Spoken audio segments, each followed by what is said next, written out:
Hello all right guys, welcome back to my channel. और आज के इस वीडियो में मैं बार्सिलोना के मैच से पहले एफकॉन का फाइनल डिस्कस करना चाहूंगा, क्योंकि इस फाइनल में मैच तो खेला नहीं गया है, मैच के अलावा सब कुछ हुआ है। तो सबसे पहले मैं बता देता हूँ, मैच के बारे में भी नहीं बताऊंगा, मैं पहले बताऊंगा मैच से पहले क्या हुआ, क्योंकि बहुत से लोगों को ये नहीं पता कि मैच के पहले भी बहुत ड्रामा हुआ है। सबसे पहली बात तो सेनेगल ने जो अपने 6 मैचेस खेले फाइनल में आने के लिए, वो सब अलग अलग जगह थे। मींस कभी किसी सिटी में, कभी किसी सिटी में। लेकिन जो मोरक्को की नेशनल फुटबॉल टीम है, उन्होंने फाइनल आने तक जो 6 गेम्स खेले थे, वो एक ही जगह पे खेले थे, कैपिटल सिटी रबाट। वो सारे ही मैच उन्होंने अपने होम ग्राउंड में खेले और एक ही स्टेडियम में सारे मैच खेले, जिससे उनको मींस एक थोड़ा सा लिटिल एडवांटेज था उस फील्ड के बारे में, उस ग्राउंड के बारे में, एटमॉस्फेयर के बारे में। और कैपिटल सिटी तो ऑब्वियसली मोरक्कन ज़्यादा आएंगे सपोर्ट करने अपने कंट्री को। दूसरी ओर सेनेगल की टीम अलग अलग जगह खेल के आई, तो उनके लिए थोड़ा सा अजीब मीन्स अलग फील्ड था।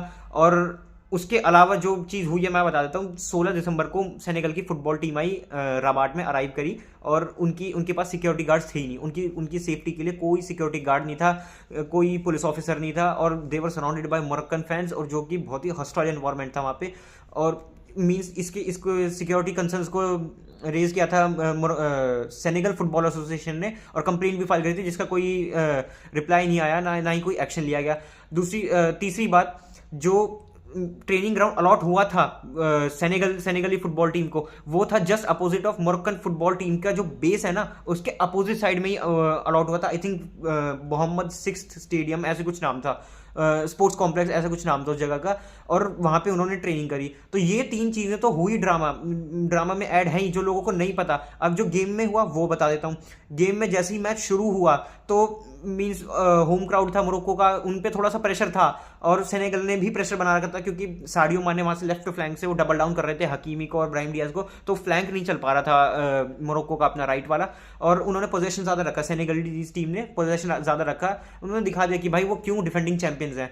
अब मेजर कंसर्न जो है वो है कि जो एक्स्ट्रा टाइम में हुआ, जो सेकंड हाफ के इंजरी टाइम में जो हुआ, वो प्रॉब्लम की बात है, क्योंकि +8 या 9 का इंजरी टाइम मिला था, और उसमें गोल स्कोर कर दिया था सेनेगल ने। बट एक लिटिल पुश आ गया था सेनेगलीज डिफेंडर के साइड से, जिससे मजरोई आई थिंक गिर गया था, और वो गोल हो गया। लेकिन गोल से पहले रेफरी ने विसल बजा दी, जो सबसे बड़ी प्रॉब्लम की बात थी, कि भाई हम गोल तो तब वीएआर तो तब चेक करेंगे कि जब रेफरी ने विसल ना बजाई और गोल हो गया हो। लेकिन रेफरी ने पहले विसल बजा दी, जो कि आई थिंक एक ह्यूमन एरर है, बट बहुत से लोग कह रहे हैं रिग्ड था। हो भी सकता है, क्योंकि मोरक्कन कैसे खेलते हैं सभी को पता है। तो उसके बाद फिर एक और कंट्रोवर्सी, 1 मिनट बाद जो है मोरक्को को पेनल्टी मिल गई, क्योंकि ब्राहिम डियाज को के शोल्डर पे हाथ रख के डिफेंडर ने गिरा दिया, सेनेगल के डिफेंडर ने उसको उनको खींच दिया और वो गिर गए। तो उसके बाद जो पेनल्टी मिली वो और ज़्यादा कंट्रोवर्शियल थी। उसके बाद जो लड़ाई हुई, जो फैंस लड़ने लग गए, पुलिस ऑफिसर्स उनको मारने लग गए दूसरी तरफ में, और जो प्लेयर्स थे सेनेगल टीम के, वो वॉकआउट होकर ड्रेसिंग रूम में चले गए, और लिटरली गेम अबेंडन हो जाता, फोरफिट हो जाता। लेकिन फिर जो उनके कैप्टन है सेनेगल फुटबॉल टीम के, साडियो माने, वो उनको लेकर के आया कि नहीं, अभी उनको पेनल्टी मारनी है, अभी हम गेम में स्टिल इन है, हम खेलेंगे और खेल के ही जाएंगे, जो कि एक ट्रू स्पोर्ट्समैनशिप है। और वही हुआ कि मोरक्को ने पेनल्टी ली, ब्राहिम डियाज ने, जो कि इस एडिशन में एफकॉन के बहुत ही अच्छा खेल रहे थे। आई थिंक मेरे हिसाब से तो बेस्ट ही परफॉर्मेंस दे रहे थे। उन्होंने पेनल्टी मिस कर दी एकदम लास्ट में, +9 का टाइम था। आई थिंक 112th मिनट में, 21th मिनट में कभी पेनल्टी मारी थी उन्होंने। बहुत आगे तक गेम चला गया था, बहुत लड़ाई हो गई थी, फिर पेनल्टी सेव हो गई। उन्होंने स्टाइलिश मारने के चक्कर में, जिडेन मारने के चक्कर में पनेनका मार दी, और वो सेव हो गई। और सेव हुई तो फिर उसके बाद गेम गया एक्स्ट्रा टाइम में बहुत प्यारा गोल मारा सेनेगली फुटबॉल टीम ने। और जैसे ही गेम एक्स्ट्रा टाइम में गया, तो सेनेगल ने उन पे प्रेशर और डालना शुरू कर दिया, और फिर ultimately first half of the extra time में पापे गुइये ने गोल स्कोर कर दिया। बहुत ही अजीब सा नाम है, पहली बात तो अफ्रीका के ऐसे नाम होते हैं। गोल स्कोर कर दिया, और फिर उसके बाद तो भाई कोई मोमेंटम ही नहीं था मोरक्को के पास, कोई जवाब नहीं था, कोई अटैक नहीं था, कोई स्ट्रेटेजी नहीं थी। और गेम में इसके अलावा कंट्रोवर्सी यहीं तक नहीं रुकी। बहुत से मोरक्को के प्लेयर्स, आई थिंक उनका सब्स्टिट्यूट कीपर वहाँ पे, जहाँ पे एडवर्ड मेंडी था जो सेनेगल का कीपर था, उसके गोल पोस्ट के पीछे जाके खड़ा हो गया, क्योंकि उन्होंने अक्यूज करा कि जो टॉवल है एडवर्ड मेंडी का, जो यूज़ करते हैं पोंछने के लिए अपने ग्लव्स को, ताकि अच्छी ग्रिप हो सके, उसमें कुछ ब्लैक मैजिक या वुडू डॉल का ब्लैक मैजिक डाल रखा था, और इस वजह से वो सेव कर रहे थे। और ये सस्पिशियस चीज़ भी थी, क्योंकि ऐसा एडवर्ड मेंडी इस एफकॉन में बहुत बार कर चुका है और अफ्रीका में ये होता भी है। तो जो सब्स्टिट्यूट कीपर हैं सेनेगल टीम के, वो गोल पोस्ट के पीछे जाते हैं और पूरे टाइम क्या कहते हैं टॉवल को होल्ड करके रखते हैं, जिसकी वजह से और कंट्रोवर्सी होती है, लड़ाई झगड़ा ड्रामा होता है, मींस गोल पोस्ट के पीछे ही लड़ाई हो जाती है उस टॉवल को लेकर के, और अल्टीमेटली जिसको रोकने के लिए मैच ऑफिशियल को जाना पड़ता है, वो भी गोल पोस्ट के पीछे, टच लाइन को छोड़कर गोल पोस्ट के पीछे जाना पड़ता है। बाकी मैंने अपनी लाइफ में इतना क्रेजी मैच कभी नहीं देखा जिसमें प्लेयर्स फॉरफिट करके जा रहे हो मैच, प्लेयर्स वापस आए, उसमें पेनल्टी सेव हो जाए, उसमें भी पेनल्टी की कंट्रोवर्सी में भी बोला जाए कि प्लेयर ने जानबूझ के मिस करी ताकि गेम चलता रहे और मींस इमेज खराब ना हो एफकॉन की। प्लेयर ब्लैक मैजिक की क्या नहीं हुआ, लड़ाइयाँ हुई, सिर फूट गया मोरक्को के एक प्लेयर का, वो बैंडेज लगा के खेल रहा था और आई थिंक उसको मेडिकल अटेंशन भी नहीं मिली थी ढंग से, वो सिर्फ पट्टी बांध करके खेलने आ गया। और जो पेनल्टी मिली वो भी लगभग शायद 30 से 40 सेकंड बाद मिली, जब इब्राहिम डियाज को डी बॉक्स में गिरा दिया था, जो कंट्रोवर्शियल डिसीजन था।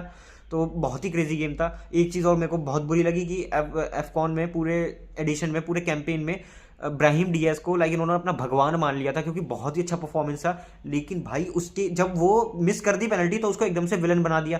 भाई गलती उसकी भी नहीं है, बहुत प्रेशर होता है स्पेशली जब इतनी प्रोलॉन्ग बैटल चली हो प्लेयर्स और मैच ऑफिशियल्स के बीच में, जिसमें एडिट टाइम मिला है उसका भी डबल टाइम ड्यूरेशन निकल गया है, उसके बाद जाकर के पेनल्टी मारी है। तो इसमें कोई भी टेकर होगा वो प्रेशर में आएगा, मिस होने के चांसेस हैं।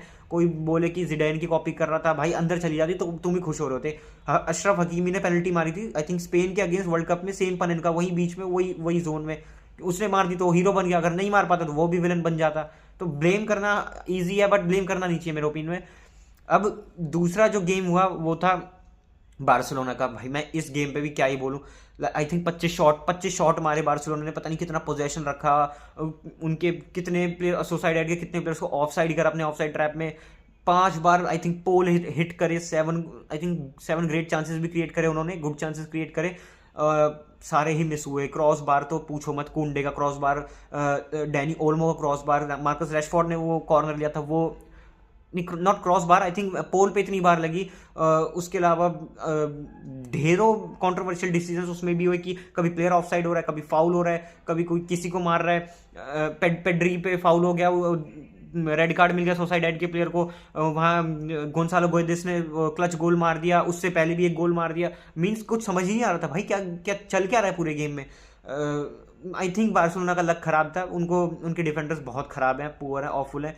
और जो जहाँ तक बात रही जोआओ कैंसेलो की, उसको सब क्रिटिसाइज कर रहे हैं। आई थिंक मेरा एक कंसर्न है जोआओ कैंसेलो को लेकर कि भाई अगर जब जोआओ कैंसेलो आया तो कहते हैं कि भाई बहुत अच्छा प्लेयर है, पहले भी आई थिंक एक बार खेला हुआ है, एक सेकंड्स पहले उसका। भाई जब वो आया उसने एक अच्छा क्रॉस भी डाला था आई थिंक, जो कुंडे ने हेडर मारा, वो क्रॉस बार के लग के लाइन के जस्ट आगे टप्पा खा के बाहर आ गया। तो आई थिंक वो जब अटैकिंग थ्रेट्स बना रहा है और बार्सिलोना शॉट्स भी मार रही है, तो आपको क्वेश्चन करना चाहिए उन प्लेयर्स को, भाई जो फिनिश नहीं कर पा रहे उसमें कैंसेलो की क्या गलती है, जो सब उसको ही ब्लेम करने लग जाते हैं। आई डोंट थिंक कि किसी को उसे ब्लेम करना चाहिए, ना ही उसकी गलती है, बाकी प्लेयर्स को भी ब्लेम करना चाहिए। भाई पेड्री से भी, बारसा फैंस भगवान मानते हैं पेड्री को, भाई पेड्री ने भी तो आई थिंक एक टैप इन मारा था और वो कीपर ने सेव कर लिया था, वो भी बहुत अच्छा सेव था। ब्लेम उधर करना चाहिए, ना कि उनको जो क्रॉस प्रोवाइड कर रहे हैं, जो अपनी ड्यूटी पूरी कर दे रहे हैं, एक्यूरेट डाल दे रहे हैं, फिनिश ऑफ जिसका करने का काम है उसकी मिस्टेक वो कंप्लीट नहीं कर पा रहा, तो आप किसी साइड बैक को ब्लेम नहीं कर सकते। मेरे ओपिनियन में किसी साइड बैक को ब्लेम करना यूजलेस है। कुंडे अपनी पोजीशन छोड़ करके ऊपर चढ़ करके अटैक कर रहा था, देखा होगा आपने फर्स्ट हाफ में जो लामिन यमाल का गोल ऑफसाइड हो गया था, उसमें कुंडे कहाँ चढ़ा हुआ था, बिल्कुल 6 यार्ड बॉक्स के पास खड़ा हुआ था। तो blaming side back is not an solution, instead you should just blame the forwards और मिडफील्डर्स जो मिस करे जा रहे हैं, जो हाथ में पकड़ा रहे हैं कीपर के। बाकी आज के लिए तो भाई इतना ही, मैं ज़्यादा बोल नहीं सकता। अगर अच्छी भी वीडियो ना लगे तो भी भाई प्लीज़ लाइक कमेंट और सब्सक्राइब कर देना, क्योंकि ये वीडियो मैं आधी रात को शूट कर रहा हूँ। अभी मैं बहुत लंबा दिन था, बहुत टायर्ड हो गया कॉलेज से, इन सब से, तो अच्छा नहीं बोल पाया, मुझे भी पता है। प्लीज़ पर भाई सपोर्ट कर देना, थोड़ा सा लाइक कर देना, सब्सक्राइब कर देना, और इंस्टा पे मेरा चैनल भी है, मैं डिस्क्रिप्शन में डाल दूँगा लिंक। प्लीज़ भाई आज के लिए इतना ही, नमस्ते।